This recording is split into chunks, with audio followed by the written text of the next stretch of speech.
Is the BougeRV CRD2 52-quart dual-zone fridge freezer the best fridge for overlanding? Well, it certainly is interesting. Let's talk about it. Welcome back to Simply Must Go. If you are new here, I'm Matt Brody, and on this channel we do a lot of overlanding adventures in the Southeast.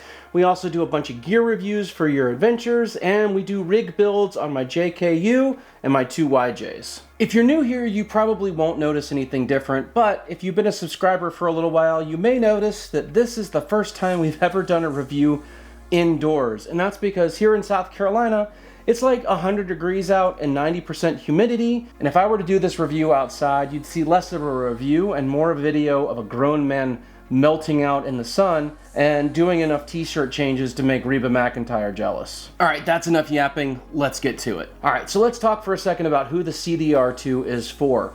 It's specifically marketed for like overlanders, van lifers, RVers, but it's also marketed towards people going on vacation or even just getting groceries. So basically it feels like BougeRV is trying to appeal to everybody with this fridge, and like the saying goes, when you try to appeal to everyone, you end up appealing to no one.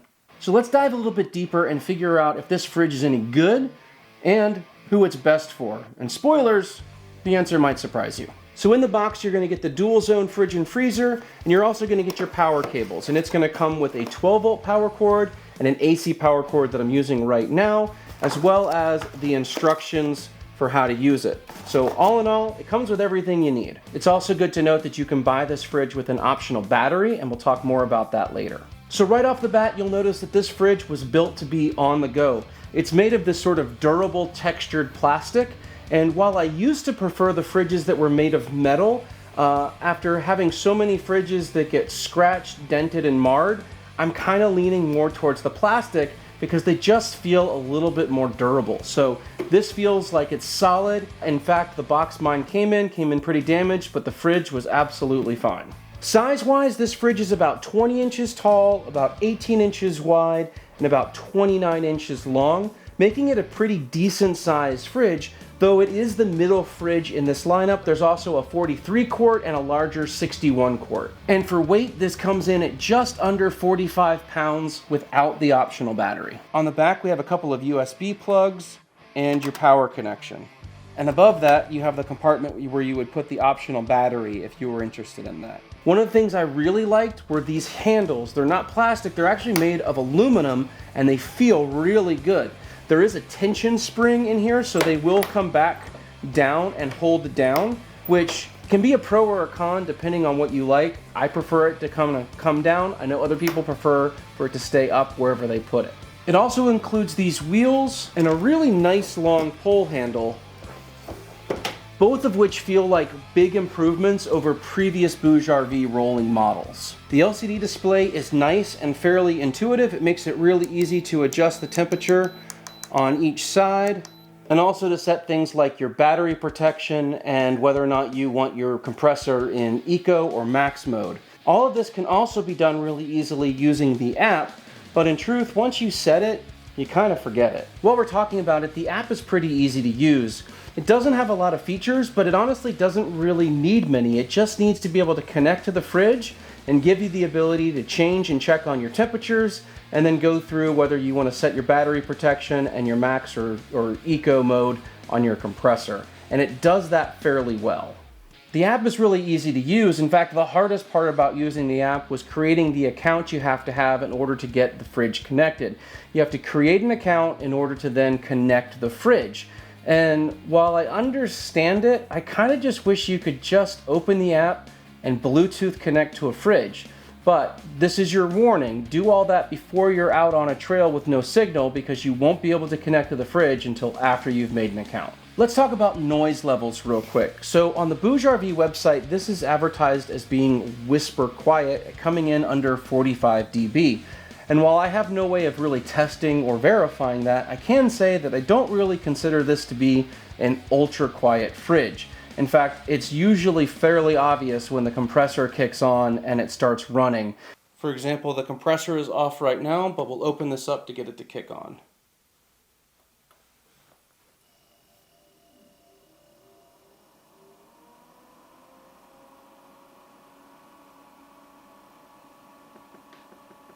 It's not that it's loud and it's not that it's obnoxious, but it's definitely something that I hear. I don't think it's really gonna impact most people. They're gonna have it in the back of their Jeep or, you know, even in the back of their pickup bed or something like that, and you're probably not gonna hear it. But it is not something that I would consider like ultra quiet. Like, it's somewhere in the middle range. It's not the loudest compressor I've heard. It's certainly not the quietest, but for a budget fridge, can't really complain about the noise that much. All right, so moving into the fridge, you obviously have two completely different zones that are divided by an actual built-in divider, which I like a lot. I've used a lot of other fridges that have like a divider that you can take in and out, and those dividers never seem to work quite as well, and they're not as well insulated. So if you're gonna do a dual zone fridge, I would highly recommend that you get the fixed dual zone rather than one where you can pull a divider out. You'll just get a little bit more out of the fridge that way. And each of these zones can be set as a fridge or a freezer. So you can kind of mix and match however you'd like. So you can have this as a fridge or a freezer. You can have this as a fridge or a freezer. You can make the whole thing a fridge, the whole thing a freezer, whatever you like. The flexibility on that is really great. There's been some other models that I've reviewed where only one of the sides can be a freezer and the other one is sort of dedicated as the fridge and or a freezer. This either way. In each bay, you're gonna get a basket and you're also gonna have a dedicated LED light. The large bay is gonna include a drain plug, and the large bay, being a 52 quart, is pretty large. You can see it's got absolutely no trouble holding these 2 liters and a bunch of other drinks. So you can fit a lot of food in this large bay. The smaller bay, on the other hand, while it also has the basket and the LED light, does not have the depth because the compressor is located right underneath it. So you don't have enough space to like stand a water bottle, you know, up like this, but you do have enough room for something like these small Gatorades or a canned drink. Another thing that I really like that BougeRV does with a lot of their dual zone fridges is that they make the doors reversible, meaning you can flip this to open from the other side. And to do that, you basically just bring this kind of like a 45-degree-ish angle, and I usually just pop it up like that. The first time you do it, it may take a little bit more, but after you do it, it's pretty easy. And then you just line it up on the other side, pop it in, and now you've got doors that can open either way, and you can do this with both doors. So now we know what the fridge is supposed to do. The question is it any good at doing it? In my test, I set up this fridge in my house, which is a pretty consistent temperature, and when I did, I was able to cool the fridge down to temperature at about 34 degrees in just around 20 minutes, which makes it pretty average, I guess, for a fridge this size and of this budget. There are certainly fridges that will cool a little bit faster, but there's also a bunch that will take longer to cool. Your time is going to vary depending on what you put in it. If you're putting a bunch of warm drinks in it or something like that, it could take longer to cool down. But if you put in a bunch of cold drinks and you're trying to bring it down to temperature, obviously, it's not going to take quite as long. So I loaded up both sides with a bunch of drinks to help regulate the temperature, and I put in some additional thermometers inside so that I could help gauge what the temperatures were actually doing. The large bay stayed fairly consistent, anywhere between 34 and 36 degrees. The smaller bay, on the other hand, had a little bit more temperature variation. While it was set at 34 degrees, it would stay at 34 degrees, but I'd also see it creep up to like 42 degrees at times and then come back down. Again, nothing that I think would spoil any food or cause any problems, but on a safe side, I would probably stick to putting drinks in the smaller bay just in case. Let's talk about power consumption for a second. So every dual zone fridge I've ever tested pulls more power than a single zone fridge. And that's simply because it's trying to regulate 2 different sides of the fridge at the same time with 1 compressor. This fridge did fairly well. In my test, it was fairly regularly pulling about 44 watts, which is kind of right in the middle ballpark of what I would expect for a budget fridge like this. It's not the best compressor I've ever tested, it's not the worst. And for a budget fridge, this seems to be pretty much on par. So 44 watts is what it was typically pulling, and I was able to run this for about 36 hours on my 600 watt BioLite battery bank, which was pretty good. Now your mileage may vary on that a little bit, depending on external temperatures, how often you're opening and closing the fridge, things like that. But in a sort of a static test, I was able to run this for about 36 hours on a 600 watt battery station, and that's pretty normal and pretty decent actually for a fridge this size of this budget. So I tested this pretty hard for a week, not on an epic overlanding adventure, but on a mission trip. We were doing repairs to dilapidated housing with a bunch of teenagers, and the portability of this fridge, I thought, made it a great fit for that. It meant that I could load this fridge up with a whole bunch of drinks and then take it out of the Jeep and get it to the job site without having to break my back carrying the fridge and all that stuff everywhere. I powered this with my 1500 watt BioLite battery station, and it did great. It ran this fridge for the whole time. I did charge the battery station via solar while we were doing work, which kept the battery kind of topped off.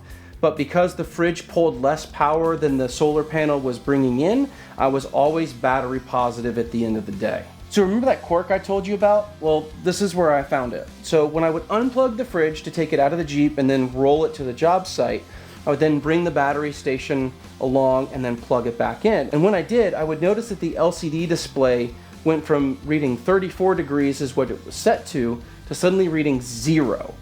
And it was a little bit odd, and then it would take about an hour to 2 hours to kind of creep back and sort of readjust itself back to 34 degrees. Internally, the temperatures stayed fairly consistent. I had the extra thermometers in there as a backup just to make sure as I was testing this, and it's not like the fridge suddenly went from 34 degrees to 0 degrees because I unplugged it and plugged it in. It just had to spend like 2 hours recalibrating itself, bringing itself back to 34 degrees on the display. It didn't really affect the internal temperatures. It was just a weird quirk. And so I don't exactly know what's going on with that. I don't know if that's because this is a brand new fridge and maybe that there's a little bit of a software bug in it that they're still going to work out for future models. But I did notice that. Now, again, it didn't really impact the functionality of the fridge. It was really more about the display. It was just sort of odd, and for about 2 hours, I really didn't know what the temperature of the fridge was, except for the fact that I had the thermometers in the fridge telling me that it was staying at a fairly normal range of temperatures. Let's break down the pros and cons for a second. The pros are that this is a true dual zone with a dedicated divider dividing up the fridge and freezer sections so that you don't have a minimally insulated divider that you can pull out. So I like that it's a true designated dual zone fridge, if that's something that you're looking for. It's fairly quiet. It's not the quietest fridge I've ever reviewed, but it's also certainly not the loudest. It's somewhere in the middle, and for a budget fridge, I don't think you're gonna complain about it too much. In fact, for $400, this gives you a lot of fridge. 52 quarts for 400 bucks is not a bad deal, particularly when you get the dual zone. Adding in the wheels and the pull handle to make it very portable, I think it's a pretty decent fridge. It even has this little bottle opener. Cons. Like all budget options, there are compromises and nothing is perfect. It's a little bit bulky, right? As an overlander, we typically keep our fridge in that space and we're not normally pulling it in and out. So if your fridge is gonna stay put, the pull handles on the side and the wheels just add a little bit of extra size and width to this that you may want if size and width are important to you. So if you don't need to be taking this in and out and wheeling it around, there's probably a better fridge for you rather than having one with wheels and a pull handle. While the insulation is good, it's not the best. It's not a premium insulation, but again, you're not paying for a premium insulation. You're paying for a budget fridge that's designed to do the job without spending a ton of money. The app could be a little bit better. I'm not a super huge fan of having to create an account before I connect my fridge to use it. That's me being kind of nitpicky, and I get why they do it. I'd love for them to be like, hey, Bluetooth on, here you go. But that's just me. Verdict. Should you buy this fridge? In truth, I don't know that this is the best fridge for overlanders. We usually aren't bringing a fridge in and out of our vehicle enough to warrant the wheels and the pull handle. Also, as a dual zone, I don't think a lot of us are really bringing frozen goods out on the trail. If you are, then a dual zone is definitely something to consider. For me, I'm typically just running a fridge, and so a single zone suits me a little bit better. I really see this as being great for somebody who's currently using sort of the standard cooler with wheels and a pull handle, and they're filling it up with ice and drinks and stuff like that. this would be a great option for that because you're eliminating all of the ice. And if you use the optional internal battery, you can run this without having to bring around an extra battery bank. I think this is really more suited for someone like an RVer or a van lifer, or possibly even a great option to bring on a boat or the beach or the pool, where it's really nice to have wheels that you can roll down a dock or out onto the sand. Like all budget options, there are compromises and it's not perfect. It definitely has its quirks, but it's really about balancing price with features. And for $400, you get a lot of fridge with decent components. They're not the best, they're not the worst, they're sort of right in the middle, but right where you'd expect something of this price tier to be. And you're certainly not paying premium prices. You could buy 2 or 3 of these before you spent as much as you would spend on some of the premium brands and what they're charging. All right, guys, I hope this helped. If it did, drop a like and hit the subscribe button. It helps out the channel a lot, and you get to see more reviews like this and some of our epic overland adventures. I'd also like to know, what fridge are you running? Leave that down in the comments. And if you're into reviews like this, I recently did a review of a bunch of weird and unique overland and outdoor products that you can watch right here. Until next time, God bless, and we'll see you on the trails.